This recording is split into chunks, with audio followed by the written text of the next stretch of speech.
Well, welcome to everybody. Thanks for all attending. Today, Open Up inaugurates the annual cycle of seminaries of our institute in HEM. I hope this year will be fruitful. And first for all, we want to thank Dr. Balbach for agreeing to tell us about her research. I tell some little things about Melanie. Dr. Balbach has an extensive experience in research in the reproduction area, using the sperm as the main model. Lo quieren ver, ahí está, chicas, no sé, yo me voy para allá. She's a Bachelor of Science in Biochemistry from the University of Breithaupt in Germany.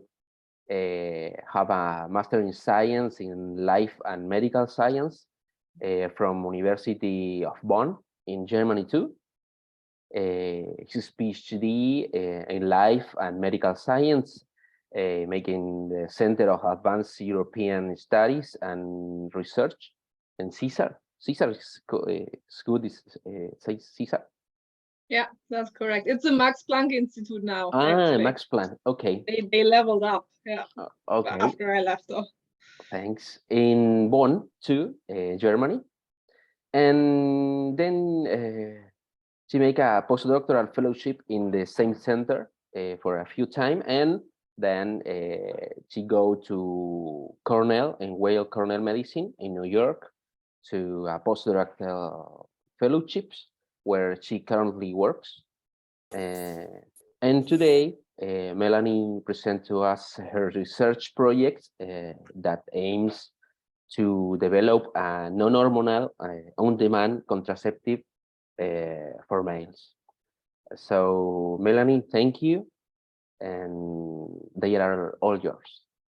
Oh, thank you for the invitation. We're also going to talk a little bit about on-demand female contraception today as well, not just for the males, but just to give you some background. So what I listed here is just the contraceptive options for females and males that are currently available. And you see for the females, it's a really long list that goes from IUDs to also then the female condom and then also spermicides. But the problem on the female side is that a lot of the methods are based on hormones, which can have potentially a lot of side effects and therefore also not really work for a lot of women. So there's definitely some work that needs to be done on that side. But then when we move over to the male side, you see it looks even more dire. So we really only have two options right now. So there's vasectomy, where just the vas deferens is cut so that no sperm are ejaculated anymore. And although that tube can be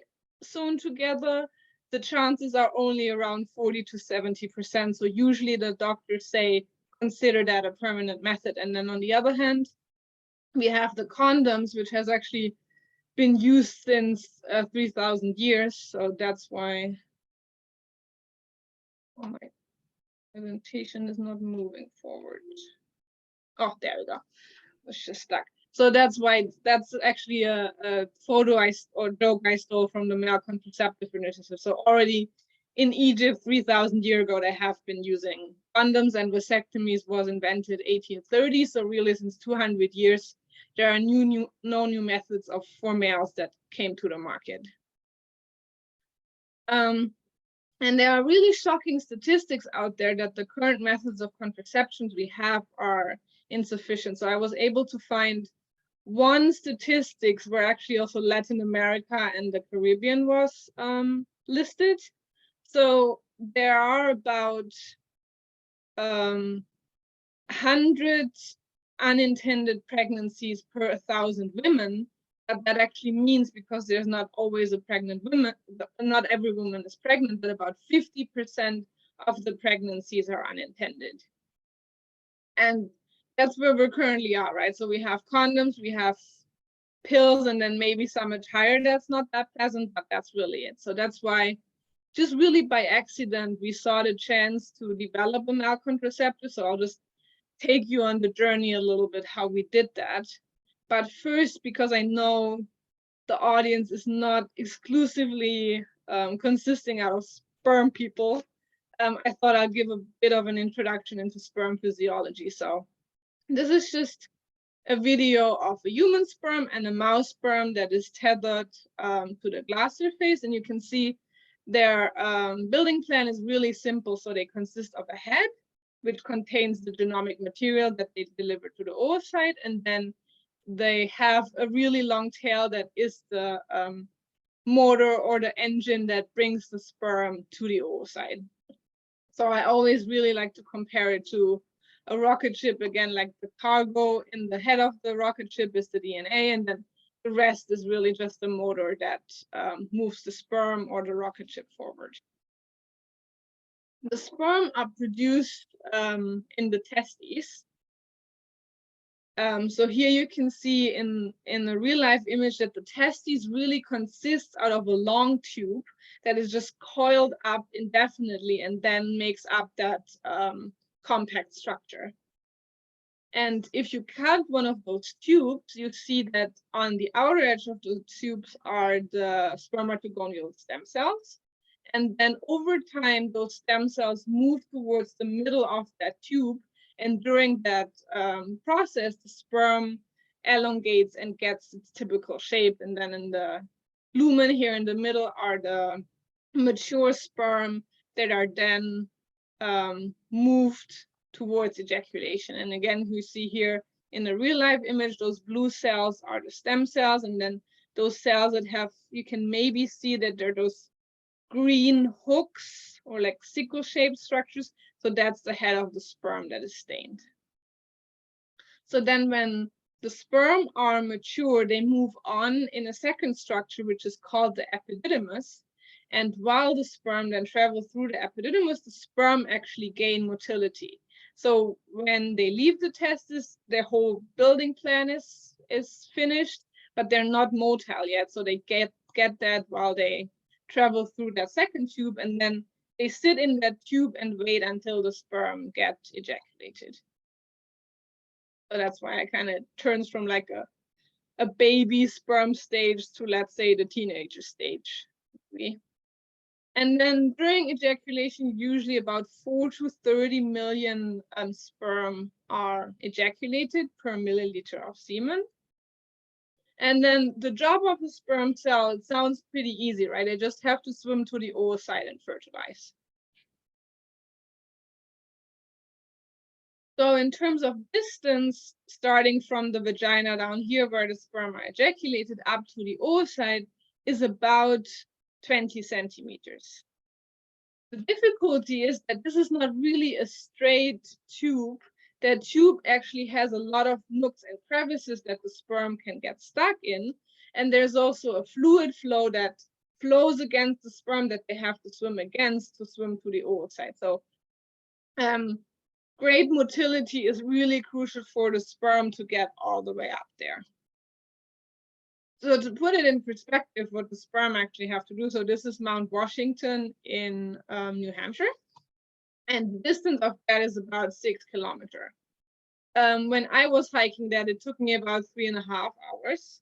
If the sperm that are 50 micrometer would be my size, the sperm would be up there in 15 minutes. So they're really, really good at swimming. Then the second difficulty the sperm have is that when they are ejaculated, they are morphologically mature and they can swim, but they're in a so-called non-capacitated state. So they're in an immature state and they're not able to fertilize yet.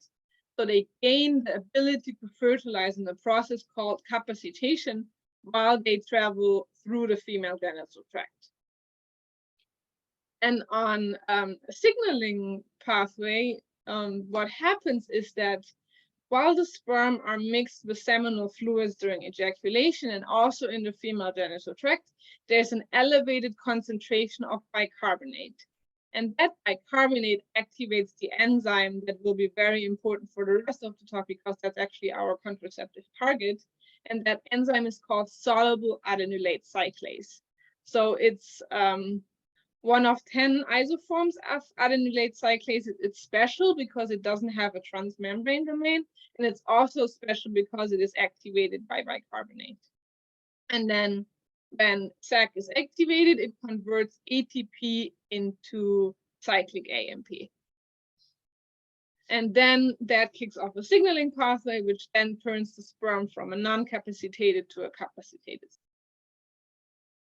So in the lab, I can measure that change in the CAMP concentration in the sperm. So this is just sperm from a wild type mouse. So you can see that in the non-capacitated state without bicarbonate, they're about 0.5 picomole of CAMP, and then it increases about 2 to 3-fold when bicarbonate is added to the sperm.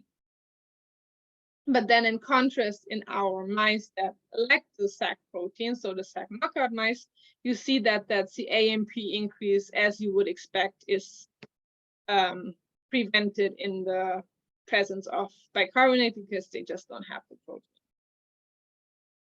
So then downstream from that increase in CAMP, protein kinase A is activated, which then phosphorylates a bunch of downstream protein, and it also changes the beat frequency of the sperm.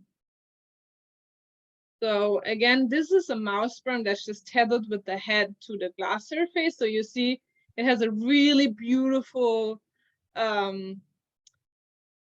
synchronous beating pattern. And then as soon as bicarbonate is added to those sperm, they really go crazy. So you see that that beating pattern, we can't even follow it by eye because it's so fast.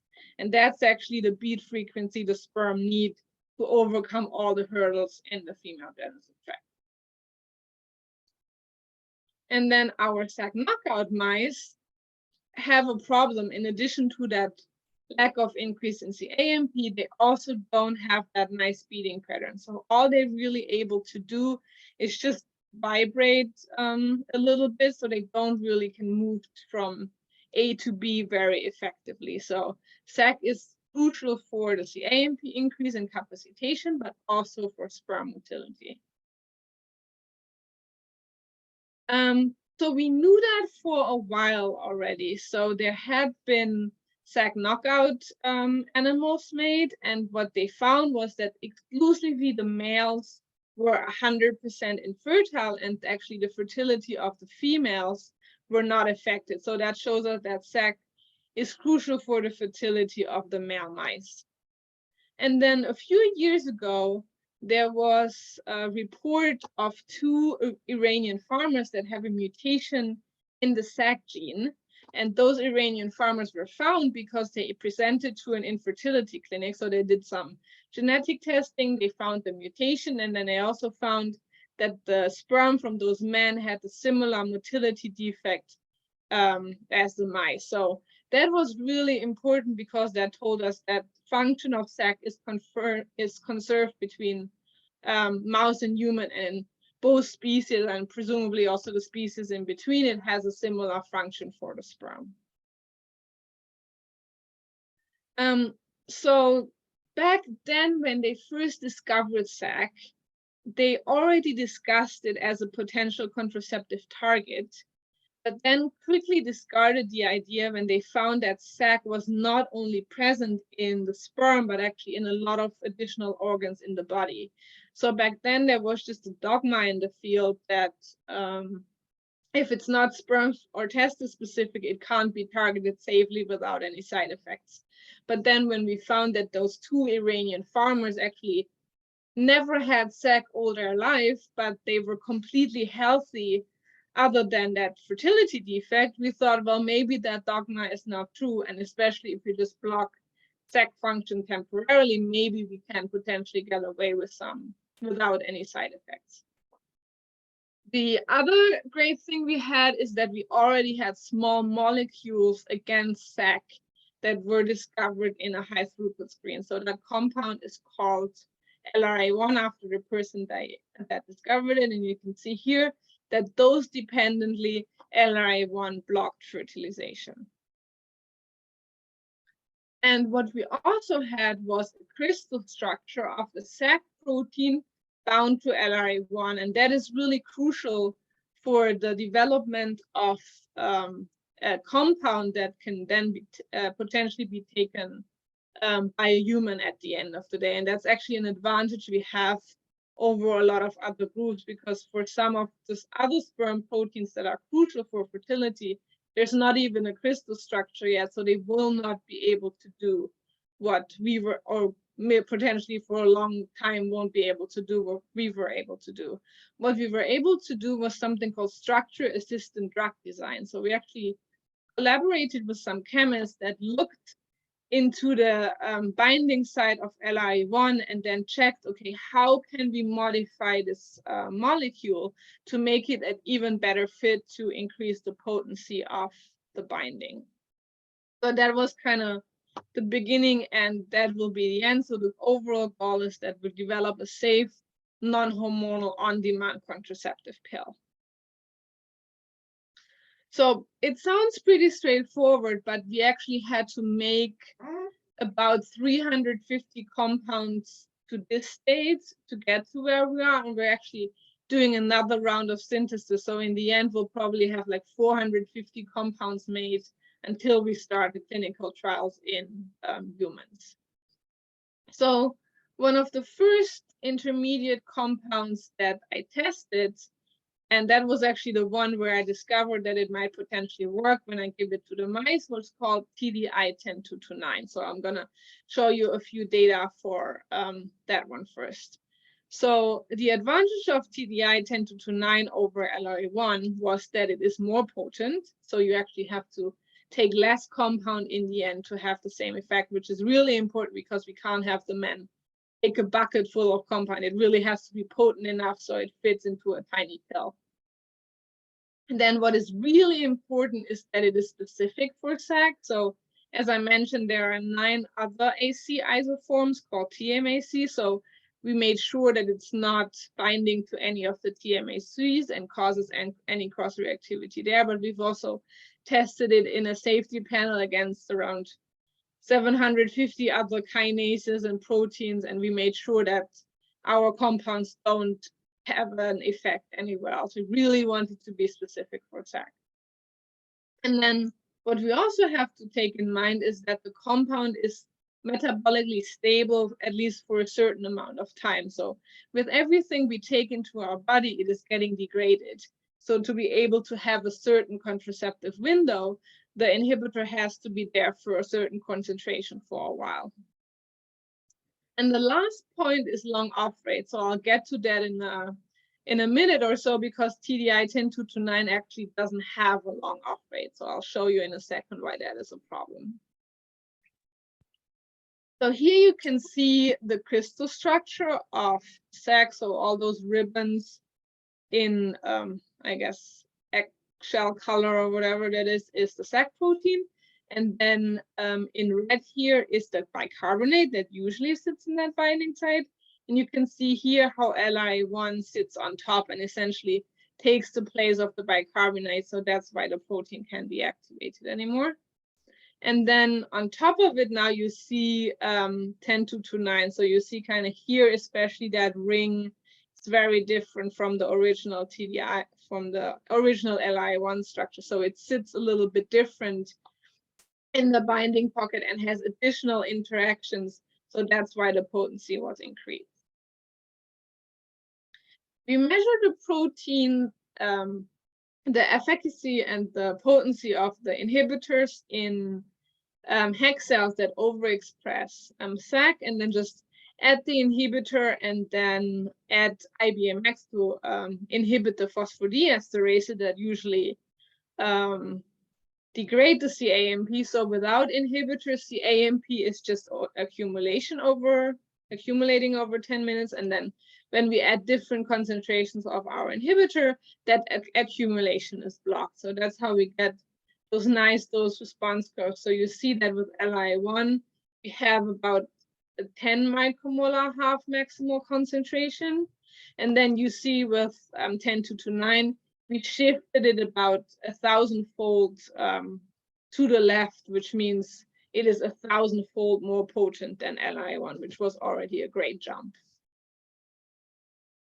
So the first thing I did was just check if 10^9 blocks capacitation of mouse and human sperm in vitro. So I just took the sperm and then added the inhibitor and checked if the CAMP increase is prevented or not. And then you see that just with our vehicle, which is DMSO, again, you see that threefold increase in CAMP that I mentioned before. And then with 10^9, that increase, as you would expect with a potent SAC inhibitor, is blocked. And then similarly, it was blocking the human sperm capacitation as well. And then the other readout I looked at was the motility of the sperm. So again, here in the middle is the SAC knockout sperm that just really only shows that vibratory movement. And then this is also a movie, which if you look closely, you see that the sperm are moving a little bit, but really just really minor vibratory movement compared to the nice beating pattern that the wild type has. So it not only blocks the increase in CAMP, it also prevents the sperm from moving. And the same was true for human sperm as well. So you see that again, the sperm are really just twitching a little bit, and it would be hard to imagine that those sperm are even able to get to the oocyte. So the difference between the mouse sperm and the human sperm that I'm using for the experiments is that the human sperm come from ejaculates, meaning that they have already been activated by bicarbonate. So usually in the mouse experiments, I just take the sperm out and then activate them with bicarbonate on the bench. The human sperm have already been activated once, and then we just purify them for the ejaculate. So the fact that adding that SAC inhibitor was able to interrupt the CAMP increase, the increase in beat frequency, and also some other capacitation readouts. So this is the acrosome reaction. That's an exocytotic process where the sperm release hydrolytic enzymes from the head, which helps them to get to the oocyte and through the oocyte investment. So the fact that those sperm that have been activated once can still be inhibited by the SAC inhibitor pointed us towards the fact that the SAC inhibitors could also work as an on-demand female contraceptive. So the idea is that instead of blocking the SAC in the sperm, the inhibitor is just waiting for the sperm in the female genital tract and then blocks them there. The problem is a little bit that for female contraceptive, the market is already quite saturated. So we got told that the best way to do this and to be able to make that attractive for pharma companies is actually to combine our SAC inhibitor with something that protects against sexual transmitted diseases. Because that's, of course, one drawback of the inhibitor. It's not a barrier method, so it doesn't prevent all the viruses from going in. So we're actually collaborating with Mark Baum and his colleagues in Oakcrest, and they are developing those really cool vaginal rings. So the idea is that one of those ports will contain the SAC inhibitor, and then the other one will contain a small peptide to prevent from STDs. And that ring is actually currently already tested in sheep. And the plan is that in about a year or so, we're going to have the first tests already in females. So that is really, really exciting, because just for personal interest, I would also really like to have that as a female option. But the male option needs more work still in the lab. And the reason is the off-rate thing that I mentioned before. So the complication with a male contraceptive is that it is taken by the male, but then the sperm are ejaculated into the female that doesn't have any inhibitor in her body.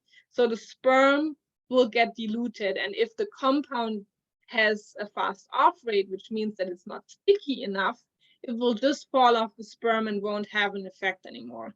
And that's exactly the problem that 10^9 has. So when I first injected 10^9 into mice, which is how the project started, I found that the sperm were not capacitating, but as soon as I diluted the sperm too much, the effect was gone. So I just show you one example here again with the CAMP assay. So when the sperm were not diluted and stayed in the same amount of inhibitor the whole time, you see the CAMP increase is blocked. But then as soon as I diluted the sperm into buffer that doesn't have inhibitor, the CAMP increase after bicarbonate exposure is back.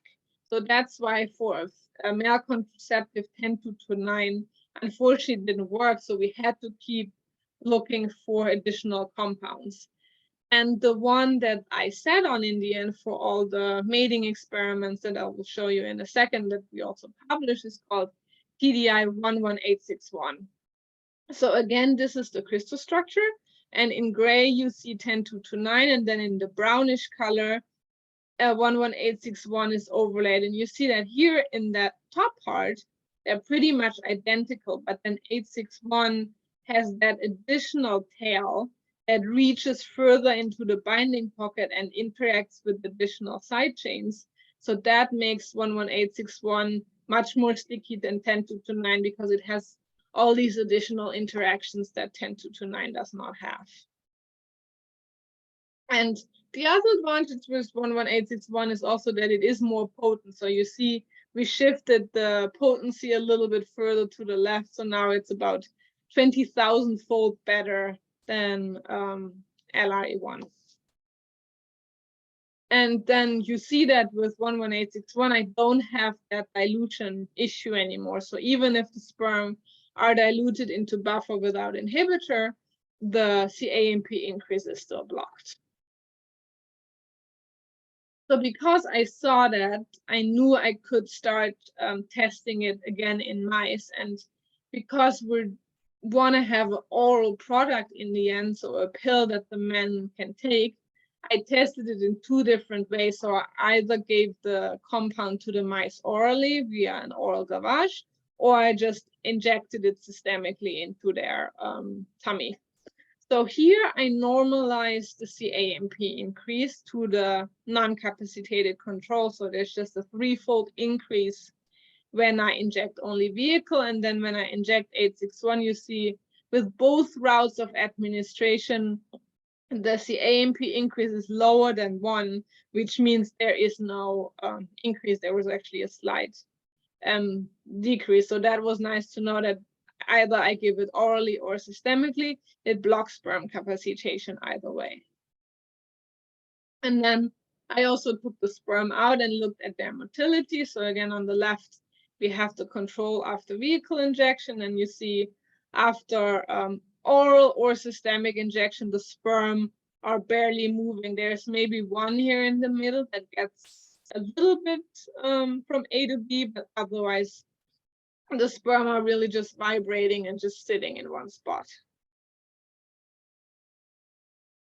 So the next obvious goal was to do mating studies. But for that, I needed to know the window. When do I have enough inhibitor in the mice so that the sperm are blocked? And to do that, I injected the male mice with 861, and then I either took blood or I took sperm from them. And you see that we start with about 10 micromolar of 861 in the blood of the mice, and then over time, the drug gets metabolized and the amount decreases, and then by 24 hours, it's almost gone.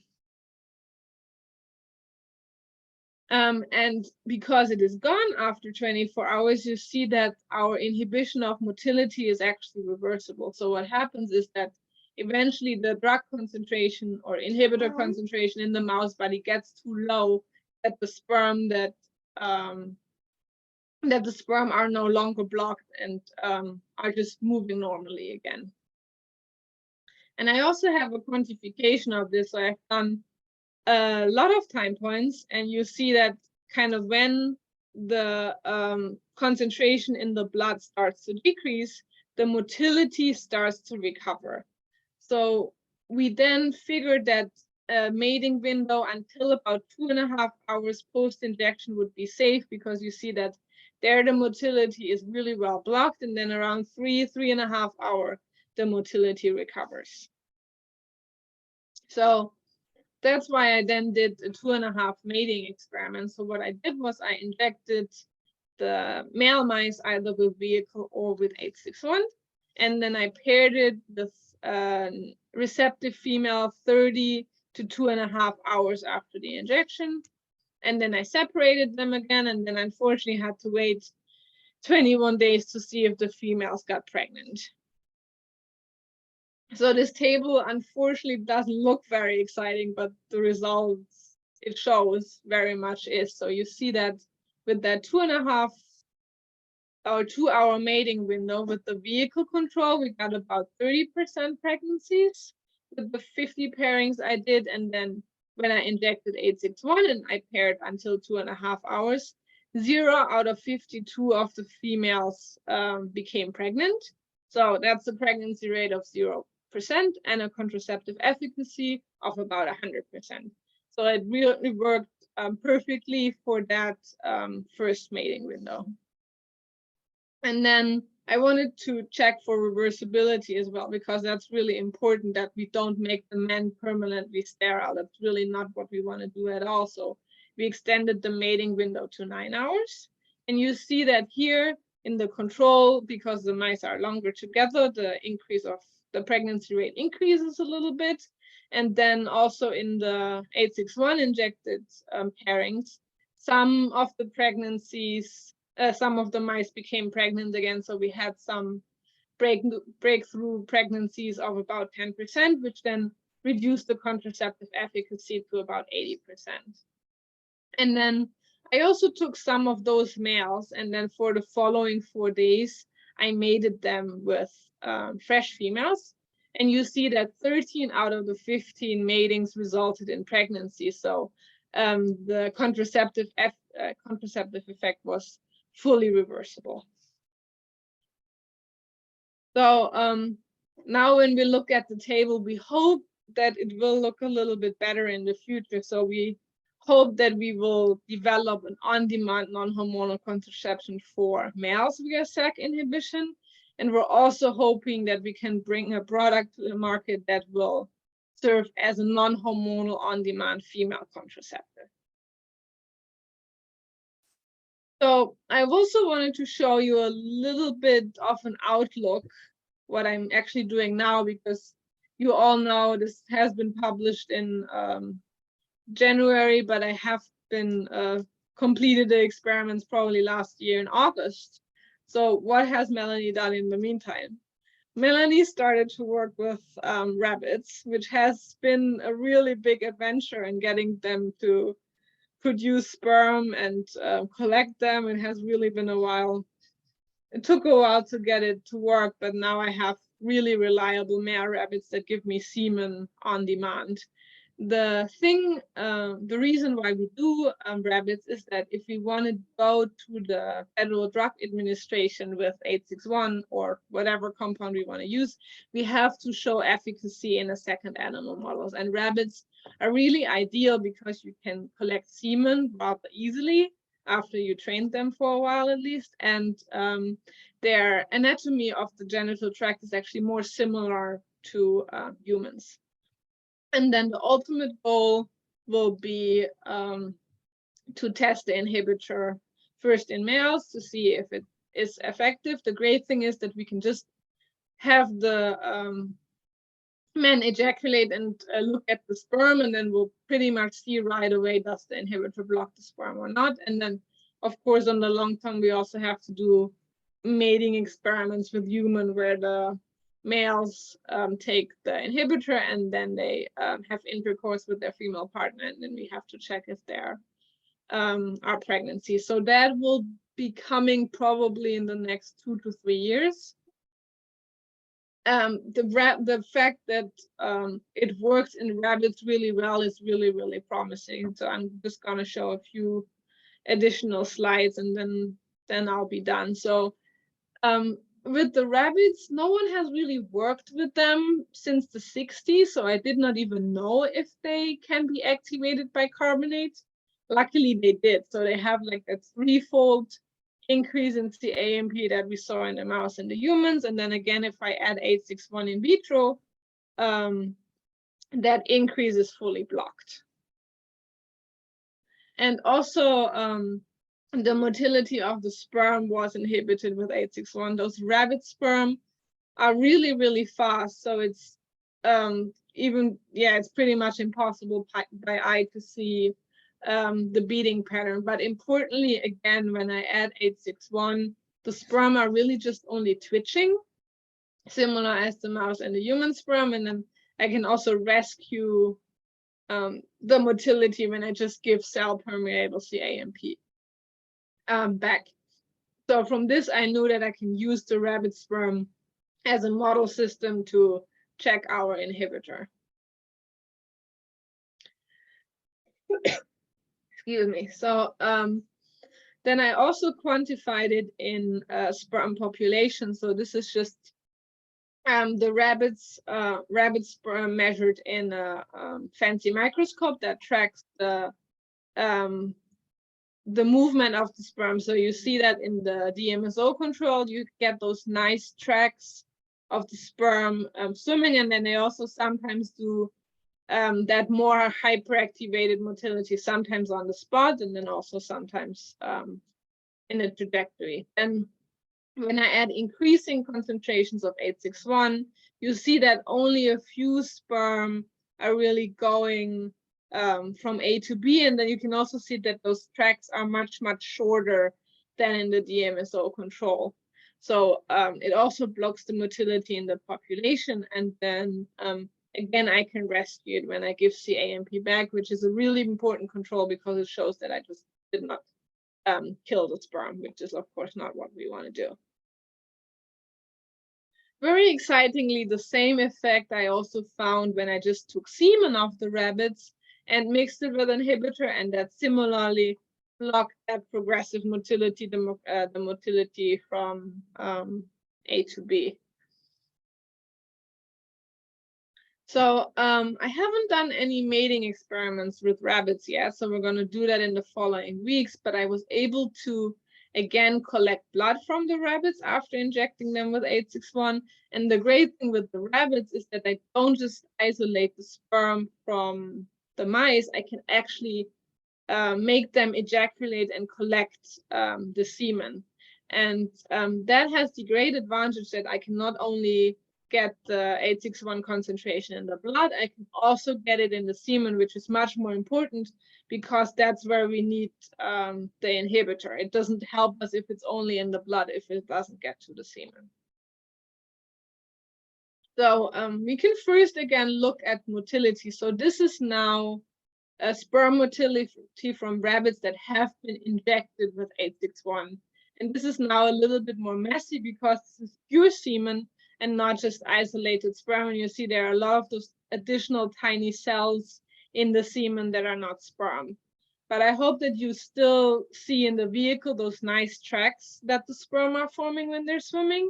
And then up to 24 hours post-injection, which is amazingly much, much longer than it was inhibiting in the mice, you see that the sperm are not really moving progressively. They're again just sitting on the spot and moving there, and then 48 hours, some of them recover the motility and you start seeing some of the tracks, and then 72 hours, the motility was fully recovered.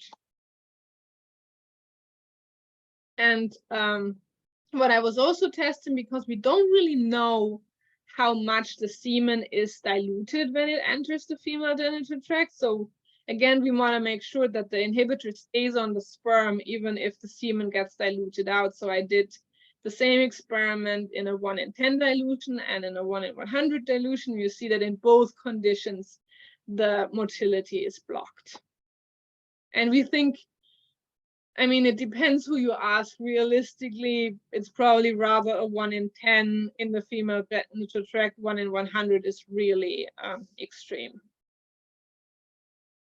And then for the quantification, so this is the 30-minute, 5-hour, and 7-hour time point, and you see that progressive motility pretty much is blocked until 24 hours, as you saw in the video, and then at 48 hours, some of the rabbit sperm recover motility, and then it takes until about 7 days later for progressive motility to be fully recovered, whereas for some rabbits, 72 hours is already sufficient.